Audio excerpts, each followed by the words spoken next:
বন্ধু বান্ধৱীসকল আজি আকৌ আহি গ'লো এটি নতুন ভিডিঅ' সৈতে। চাওকচোন কেনেকুৱা বৰষুণ দি আছে আজি ৰাতিপুৱাৰ পৰাই। তাৰমানে একদম ঠাণ্ডা ঠাণ্ডা লাগি গৈছে। একদম বৰষুণ দিলেও অলপমান বাহিৰলৈ ওলাই আহিছোঁ, মানে গাঁৱৰ ফালে। চাওকচোন এইটো হৈছে আমাৰ গাঁৱৰ পুখুৰী। পুখুৰীটো কেনেকৈ ভৰ্তি হৈ গৈছে, এজাক বৰষুণ দিওঁতেই পানী ভৰ্তি হৈ গৈছে পুখুৰীটো। এইখিনি হৈছে আমাৰ গাঁৱৰ মন্দিৰৰ পিছফালে এটা পুখুৰী আছে। চাওকচোন কেনেকৈ পানী ভৰ্তি হৈছে। ইমান বৰষুণ দি আছে আজি ৰাতিপুৱাৰ পৰাই, ঠাণ্ডা ঠাণ্ডা ভাৱ হৈ আছে। এইকেইটা হৈছে আমাৰ গাঁৱৰ মন্দিৰকেইটা। বৰষুণ দি আছে, কিবা পৰিৱেশটো ভাল লাগি আছে। আজি আপোনালোকক আমাৰ ঘৰৰ পাকঘৰটো দেখাই দিম, মানে আমাৰ কেঁচা পাকঘৰটো। চাওকচোন কেনেকুৱা অৱস্থা হৈ গৈছে।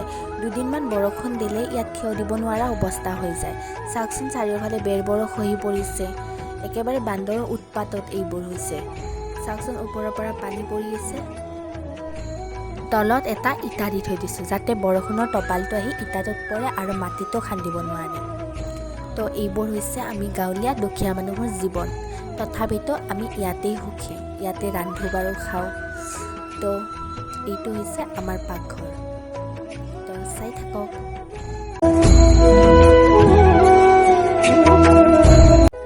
আজি ঠাণ্ডা বতৰ যিহেতু কিবা এটা বেলেগ খাবলৈ মন গৈছে।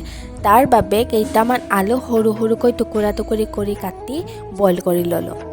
তাতে সৰু সৰুকৈ পিঁয়াজ কাটি ল'ম, কিন্তু জলকীয়া নিদিওঁ কাৰণ ঘৰত সৰু ল'ৰা ছোৱালী আছে তো, তাৰ বাবে জলকীয়া নিদিওঁ, অকল পিঁয়াজ দিম। পিঁয়াজ দি ধুনীয়াকৈ সানি ল'ম। আলুখিনি ধুনীয়াকৈ সানি এতিয়া তাত দুটা কণী ভাঙি দিম। ইয়াত কিন্তু মই হালধি ব্যৱহাৰ নকৰোঁ, অকল নিমখ দিছোঁ আৰু একো মছলা দিয়া নাই। এতিয়া ধুনীয়াকৈ সানি ল'ম।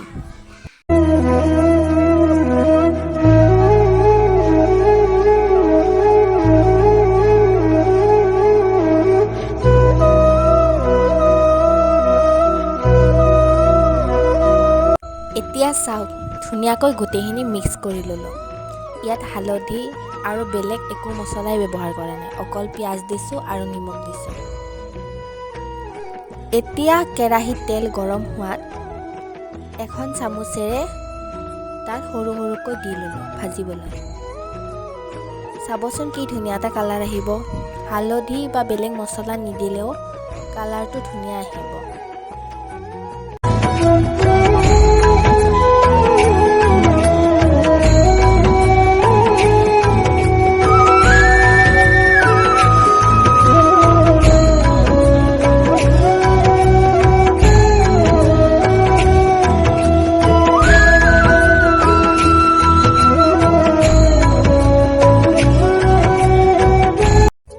চাওকচোন দেখিবলৈ কি মজা হৈছে।